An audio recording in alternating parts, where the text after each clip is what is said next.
Le cose che ovviamente rendono il museo accessibile sono l'accessibilità fisica innanzitutto, cioè la possibilità di poter entrare nel museo e di poter fruire dei vari spazi che riguardano innanzitutto gli spazi esterni, ma anche l'ingresso e poi ovviamente l'area espositiva con tutti i servizi ad esso correlati. Ovviamente oltre che all'accessibilità fisica è molto importante anche l'accessibilità alle informazioni, e qui mi riferisco soprattutto alle disabilità di tipo sensoriale. Infatti, con molti accorgimenti, soprattutto con i tattilo-plantari o con le scritte braille, riusciamo a rendere accessibili i musei anche a questo tipo di persone.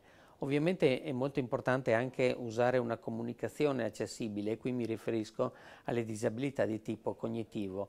Il linguaggio semplificato che è stato usato in questo progetto Camin è molto importante perché rende innanzitutto accessibile il museo alle persone con disabilità di tipo cognitivo, ma poi anche a tutte le altre persone che possono fruire magari più velocemente delle descrizioni del museo. E poi ovviamente è molto importante anche l'accessibilità sociale ed evitare atteggiamenti negativi o di tipo pietistico.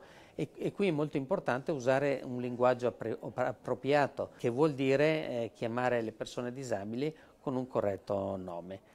Alla fine poi abbiamo teorizzato anche il fatto che è importante avere un'accessibilità di tipo economico. Infatti molte persone non abbienti potrebbero non poter accedere ai musei proprio per questo tipo di problemi, e quindi diciamo, quando si parla di accessibilità va intesa a 360 gradi.